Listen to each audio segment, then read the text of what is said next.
Hey everybody, it's Andrew here and welcome back to another update. So in this video, we're going to have some big updates regarding Social Security benefits, some of which will help you avoid scams. So really important updates on Social Security. We also have some big updates from former President Donald Trump. I know everyone's been looking for some updates from Trump, so we're going to talk about that as well. Before we jump into it, do me a quick favor, guys. As always, hit like, hit subscribe, and share this channel with anyone who you think might find this helpful. This is a community for seniors, and my job here is to be a voice for you. So thank you so much for being a part of this community. And with that said, let's jump right into the updates. We're going to talk about Social Security benefits, answering some big questions regarding how the administration is working during this pandemic, offices potentially reopening soon, and some tips that could really help you avoid scams when it comes to getting things like emails and letters from people impersonating the Social Security Administration. But before we jump into that, let's do a quick update on former President Donald Trump. Now, I know obviously half of you guys love him, half of you hate him. We all know that Trump was banned from basically every social media platform, so he set off on this mission to make his own website.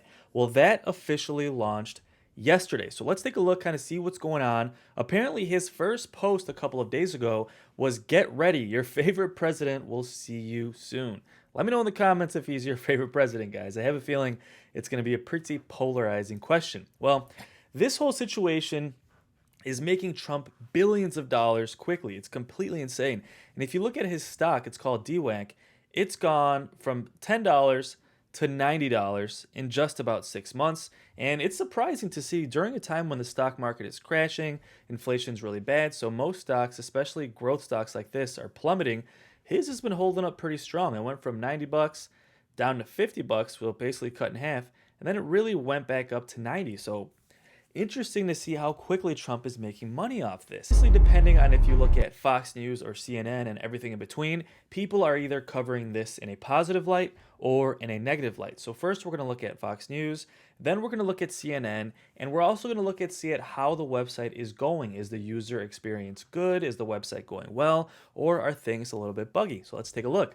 Now, Fox News said that Trump's Truth Social tops downloads on Apple App Store, many have been waitlisted. Now, basically, this website is called Truth Social, and Apple and Google have allowed it to be in their App Store. Now, Donald Trump's new social media venture, Truth Social, launched late on Sunday in Apple's App Store, potentially marking the former president's return to social media after he was banned from several platforms last year. Now, many users reported either having trouble registering for an account or were added to a waitlist with a message that said, "Due to massive demand, we have placed you on our waitlist." Now, obviously, being the king of controversy, you're either going to love this idea or hate it, but the truth is, millions of people are already signing up for this website, and I checked the App Store myself last night. His app was #1 in the Apple App Store. So it looks like you're probably going to see a lot more updates from Trump. You're going to see a lot more media outlets like CNN and Fox News covering what Trump just said. Now, you either love that or you hate it, right? People were sick of Trump, but the other half of people loved hearing constant updates from President Trump. And really, what you had was him constantly posting on Twitter, and then Fox News and CNN saying, "Oh, this is what Trump just said," and really creating a constant buzz basically on a daily basis. Well, when he was banned from websites, from social media, obviously that whole kind of storm of constant updates was taken away. And now with him having his own website, you're probably going to see him posting daily updates of what he's thinking, and then CNN and Fox News covering these updates daily. So you're probably going to see a ton of updates about Trump. Let me know in the comments, guys. Is this something you want me to cover going forward, or do you really not want to hear about it? Let me know your thoughts in the comments below. But basically, Fox News said that they are trying to create a website for truth, unbiased news, straight from the source without anybody kind of changing your perspective. Now, CNN is saying the opposite. CNN is basically saying that this website is really something that's here to spread misinformation. Again, let me know your thoughts in the comments. I'm trying to stay neutral on this one. But CNN said that Donald Trump's social media app, Truth Social, is showing error messages on the date of its rollout. Basically, what happened here, folks, is way too many people went on the website at once. The website started crashing, it started freezing. All these bugs started happening, and CNN is really slamming them, saying that, basically this website stinks, it's a terrible experience. But to be honest with you, again, not to pick sides here, this is probably normal, right, with a new website. And it's also normal when you have too many people going to a website at once. And this is something, for instance, Facebook took very seriously in its early days. Remember, Facebook, you had to be part of Harvard, then you had to be part of certain elite schools, then you had to have a university website. So they basically had a high demand and they limited the amount of people that could sign up. Obviously, they're not doing this with True Social, they're letting anyone sign up, which led the website to crash. Looking at someone's personal experience, we actually had a reporter who said they tried using the website and this is what happened. They saw several error messages, and then on top of that, when they finally got through after about 5 or 6 tries, they were forced to go on a wait list to then be emailed later on, letting them know when they can sign up. So if you're trying to use the website, guys, you're probably not going to be able to get through at this point, but they're putting people on wait list. And again, let me know your thoughts in the comments. It's going to be crazy, guys. We're going to be getting a lot more updates from the former president. It's going to probably feel like back in the day, right? Where we're getting daily updates, on the social media website. Then we have CNN and Fox News constantly like putting their pulse on John, or putting their finger on Trump's pulse, letting us know what's going on in his head every single day. So again, you either love that or you hate it. But with that said, guys, let's jump right into the updates regarding Social Security benefits, what's happening with the administration, our field offices opening, things like that, and some tips to avoid scams when it comes to Social Security benefits. Now, obviously, we're all waiting to see if the government's going to increase benefits across the board. Things are kind of at a standstill, so right now we're just doing some quick tips and updates from Social Security. Now, one of the first things I want to point out is there was a question asking, will Social Security call me if there's a problem with my benefits? And this is where a lot of people get scammed. Generally, Social Security, the SSA, will not call you if there's a problem. Generally, they're going to contact you by mail. And this is where a lot of people are getting scammed. People get phone calls and even text messages saying they're from the Social Security Administration, asking for your information, whether it's your login, your email, your passwords, things like that. And people get tricked. So folks, if you get any calls from anyone claiming to be the Social Security Administration, be careful and be wary. Generally, a lot of times that can be a scam because for the most part, the administration is only going to contact you by mail. For the most part, of course, there are exceptions. And again, this is one way a lot of people get scammed. So the question asked, will Social Security call me because there is a problem with my benefits? And the answer is generally no. If there's a problem, Social Security will usually contact you by mail. Scammers, however, will call you pretending to be the Social Security Administration and claim that there's an issue with your benefits or that Social Security's number has been linked, or that your Social Security number has been linked to illegal activity. Now, these imposters might scare you, making you think your identity was stolen or that your benefits have been cut off and you're not going to get your payment next month.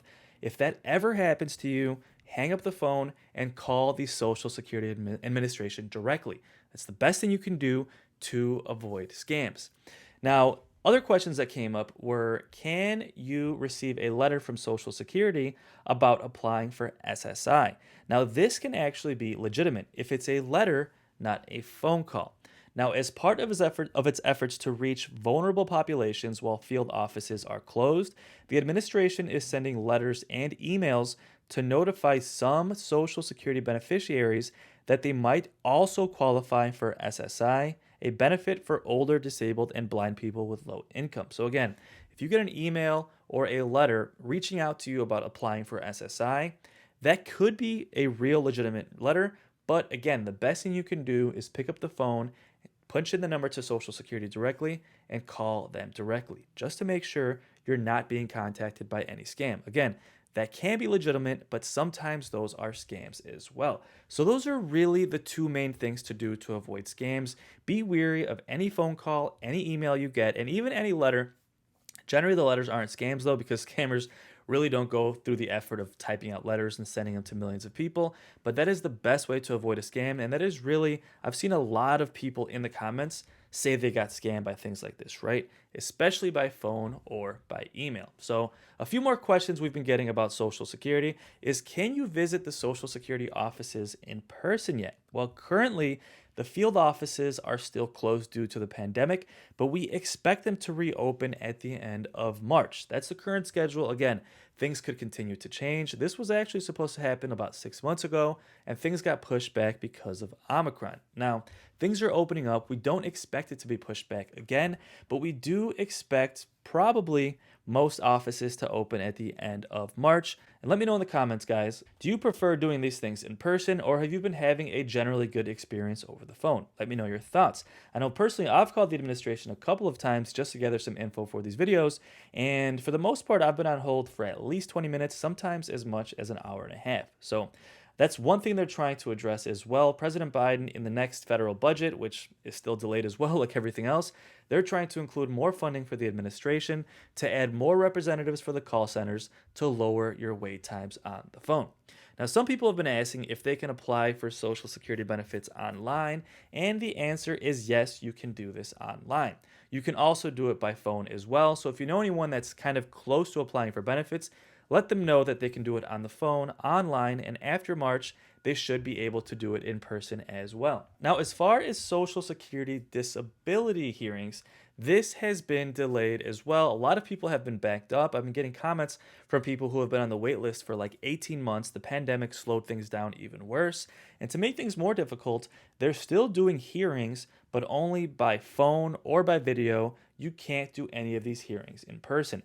Obviously, that's a barrier for a lot of seniors as well who struggle to use things like complex websites, but that is something we expect to start easing up as well. Once the Social Security offices open, we expect more people to do these hearings in person, which could really facilitate things to get done more quickly. And hopefully, if you've been on the wait list for Social Security disability, you could be having your hearing soon. Again, let me know in the comments if you've been waiting for your hearing to take place. With these in-person hearings taking place starting in April, we expect things to start moving along a lot more quickly.